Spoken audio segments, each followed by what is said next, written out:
ಗೃಹಿಣಿಯಿಂದ ದೇಶದ ಮೊದಲ ಮಹಿಳಾ ಪ್ರಧಾನಿಯಾಗಿ ಏರಿದ ಒಬ್ಬರ ಜೀವನ ಕಥೆ. ಭಾರತದ ಜಲ್ಪೈಗುರಿಯಲ್ಲಿ 1945ರಲ್ಲಿ ಹುಟ್ಟಿದ ಖಾಲೆದಾ ಜಿಯಾ ಬಾಂಗ್ಲಾದೇಶದ ರಾಜಕೀಯದಲ್ಲಿ ಅಮರವಾದ ಹೆಸರು. ಪತಿಯ ಹತ್ಯೆ, ಸರ್ವಾಧಿಕಾರಕ್ಕೆ ವಿರುದ್ಧ ಹೋರಾಟ, ಮಹಿಳಾ ಸಬಲೀಕರಣದ ಕ್ರಾಂತಿ ಮತ್ತು ಶೇಖ್ ಹಸೀನಾ ಜೊತೆಗಿನ ಕುಖ್ಯಾತ ಬ್ಯಾಟಲ್ ಆಫ್ ಬೇಗಮ್ಸ್. ಡಿಸೆಂಬರ್ 30, 2025ರಂದು ಅವರ ನಿಧನದೊಂದಿಗೆ ಒಂದು ಯುಗ ಮುಗಿದಿದೆ. ವೀಕ್ಷಕರೇ ನಮಸ್ಕಾರ, ಈ ದಿನ .comಗೆ ಸ್ವಾಗತ. ನಾನು ಮನೋಜ್. ಬಾಂಗ್ಲಾದೇಶದ ರಾಜಕೀಯದಲ್ಲಿ ಭಾರತ ವಿರೋಧಿ ನಿಲುವಿಗೆ ಹೆಸರಾದವರು ಖಾಲೆದಾ ಜಿಯಾ. ಆದರೆ ವಿಚಿತ್ರವೆಂದರೆ ಈ ಉಕ್ಕಿನ ಮಹಿಳೆಯ ಬದುಕಿನ ಮೊದಲ ಉಸಿರು ಮತ್ತು ಬಾಲ್ಯದ ಹೆಜ್ಜೆಗಳು ಮೂಡಿದ್ದು ಇದೇ ಭಾರತದ ಮಣ್ಣಿನಲ್ಲಿ. ಅವಿಭಜಿತ ಭಾರತದ ಬಂಗಾಳ ಪ್ರಾಂತ್ಯದಲ್ಲಿ ಜನಿಸಿ ನಂತರ ಬಾಂಗ್ಲಾದೇಶದ ಪ್ರಧಾನಿಯಾಗಿ ಏರಿದ ಅವರ ಹಾದಿ ದಕ್ಷಿಣ ಏಷ್ಯಾದ ರಾಜಕೀಯ ಇತಿಹಾಸದಷ್ಟೇ ಸಂಕೀರ್ಣವಾದದ್ದು. ಗೃಹಿಣಿಯಿಂದ ದೇಶದ ಚುಕ್ಕಾಣಿ ಹಿಡಿಯುವವರೆಗಿನ ಅವರ ಪಯಣದಲ್ಲಿ ಭಾರತದೊಂದಿಗಿನ ಅವರ ಜನ್ಮಜಾತ ನಂಟು ಮತ್ತು ನಂತರದ ರಾಜಕೀಯ ವೈಷಮ್ಯಗಳೆರಡೂ ಹಾಸುಹೊಕ್ಕಾಗಿವೆ. 1945ರ ಆಗಸ್ಟ್ 15ರಂದು ಭಾರತದ ಪಶ್ಚಿಮ ಬಂಗಾಳ ಜಲ್ಪೈಗುರಿ ಜಿಲ್ಲೆಯಲ್ಲಿ ಖಾಲೆದಾ ಜಿಯಾ ಜನಿಸಿದರು. ಖಾಲೆದಾ ತಂದೆ ಇಸ್ಕಂದರ್ ಮಜುಮ್ದಾರ್ ಅಲ್ಲಿನ ಟೀ ಎಸ್ಟೇಟ್ ಒಂದರಲ್ಲಿ ವ್ಯವಹಾರ ನಡೆಸ್ತಿದ್ರು. ಹೀಗಾಗಿ ಖಾಲೆದಾ ಅವರು ತಮ್ಮ ಆರಂಭಿಕ ಜೀವನವನ್ನು ಕಳೆದದ್ದು ಭಾರತದ ವಾತಾವರಣದಲ್ಲಿ.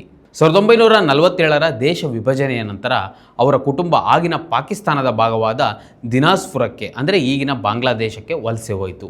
ಅವರು ಹುಟ್ಟಿದ್ದು ಭಾರತದಲ್ಲಿ ಎಂಬ ಸಂಗತಿಯೇ ಮುಂದೆ ಅವರ ರಾಜಕೀಯ ವಿರೋಧಿಗಳಿಗೆ ಟೀಕೆ ಮಾಡಲು ಅಸ್ತ್ರವಾಗಿದ್ದು ವಿಪರ್ಯಾಸ. ಆದರೂ ಅವರ ಬಾಲ್ಯದ ಸ್ಮೃತಿಗಳಲ್ಲಿ ಜಲ್ಪೈಗುರಿಯ ಚಹಾ ತೋಟಗಳ ಹಸಿರು ಮತ್ತು ಭಾರತೀಯ ಸಂಸ್ಕೃತಿಯ ಸಣ್ಣದೊಂದು ಎಳೆ ಇದ್ದೇ ಇತ್ತು. ರಾಜಕೀಯ ಪ್ರವೇಶ ಮತ್ತು ಸಂಘರ್ಷದ ಹಾದಿ. ರಾಷ್ಟ್ರಾಧ್ಯಕ್ಷ ಜಿಯಾವುರ್ ರೆಹಮಾನ್ ಅವರ ಪತ್ನಿಯಾಗಿ ಕೇವಲ ಕುಟುಂಬಕ್ಕೆ ಸೀಮಿತವಾಗಿದ್ದ ಖಾಲೆದಾ 1981ರಲ್ಲಿ ಪತಿಯ ಹತ್ಯೆಯ ನಂತರ ಅನಿವಾರ್ಯವಾಗಿ ರಾಜಕೀಯಕ್ಕೆ ಧುಮುಕಿದ್ರು. ನನಗಿಷ್ಟ ನಂದಿನಿ ತುಪ್ಪ, ಶುದ್ಧ ತುಪ್ಪ ಅಂದರೆ ನಂದಿನಿ.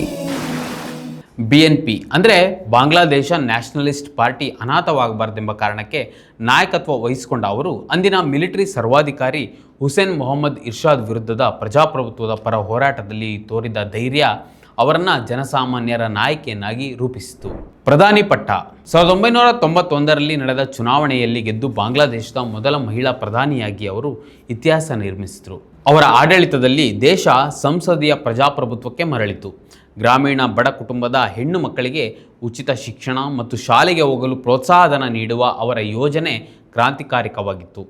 ಮಹಿಳಾ ಸಬಲೀಕರಣದ ದೃಷ್ಟಿಯಿಂದ ಇದು ಜಾಗತಿಕ ಮಟ್ಟದಲ್ಲೂ ಮೆಚ್ಚುಗೆ ಗಳಿಸಿತು.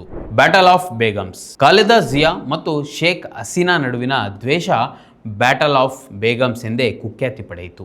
ಕುತೂಹಲಕಾರಿ ಸಂಗತಿ ಎಂದರೆ 1971ರ ಬಾಂಗ್ಲಾ ವಿಮೋಚನಾ ಯುದ್ಧದ ಸಮಯದಲ್ಲಿ ಶೇಖ್ ಹಸೀನಾ ಭಾರತದಲ್ಲಿ ಆಶ್ರಯ ಪಡೆದಿದ್ದರೆ ಖಾಲೆದಾ ಜಿಯಾ ಪಾಕಿಸ್ತಾನದ ಸೇನೆಯ ಕಸ್ಟಡಿಯಲ್ಲಿ ಢಾಕಾ ಕಂಟೋನ್ಮೆಂಟ್ನಲ್ಲೇ ಉಳಿದಿದ್ದರು.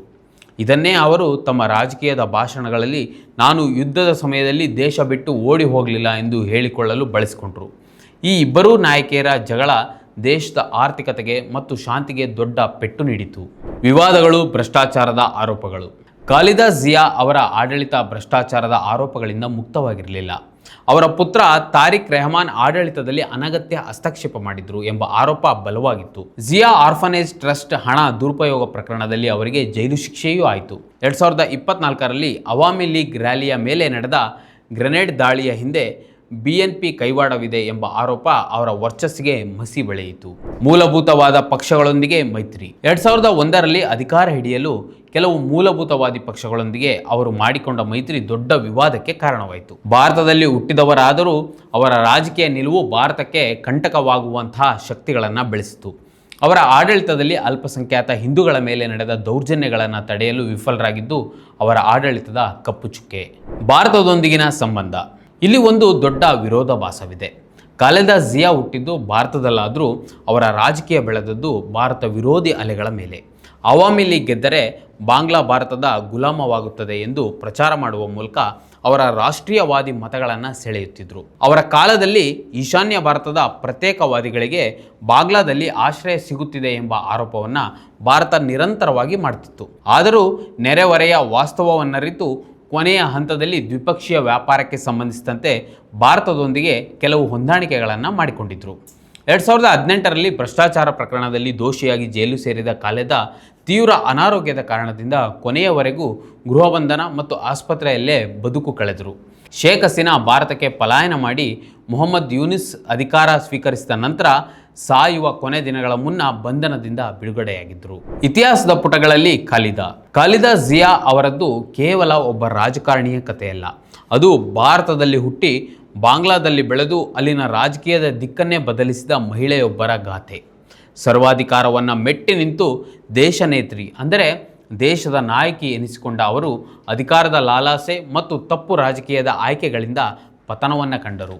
ಭಾರತದ ಜಫೈಗುರಿಯಿಂದ ಆರಂಭವಾದ ಅವರ ಜೀವನ ಪಯಣ ಇಂದು ಅಂತ್ಯ ಕಂಡಿದೆ. ದಕ್ಷಿಣ ಏಷ್ಯಾದ ಅತ್ಯಂತ ಪ್ರಭಾವಿ ಹಾಗೂ ಹಠಮಾರಿ ನಾಯಕಿ ಎಂದೇ ಗುರುತಿಸುತ್ತದೆ. ಮತ್ತಷ್ಟು ವಿಶೇಷ ವಿಡಿಯೋಗಳನ್ನು ನೋಡಲು ಮತ್ತು ಹೊಸ ವಿಡಿಯೋಗಳ ಬಗ್ಗೆ ತಿಳಿಯಲು ಈ ದಿನ .com ಯೂಟ್ಯೂಬ್ ಚಾನೆಲ್ ಸಬ್ಸ್ಕ್ರೈಬ್ ಮಾಡಿ ಮತ್ತು ಬೆಲ್ ಐಕಾನ್ ಕ್ಲಿಕ್ ಮಾಡಿ.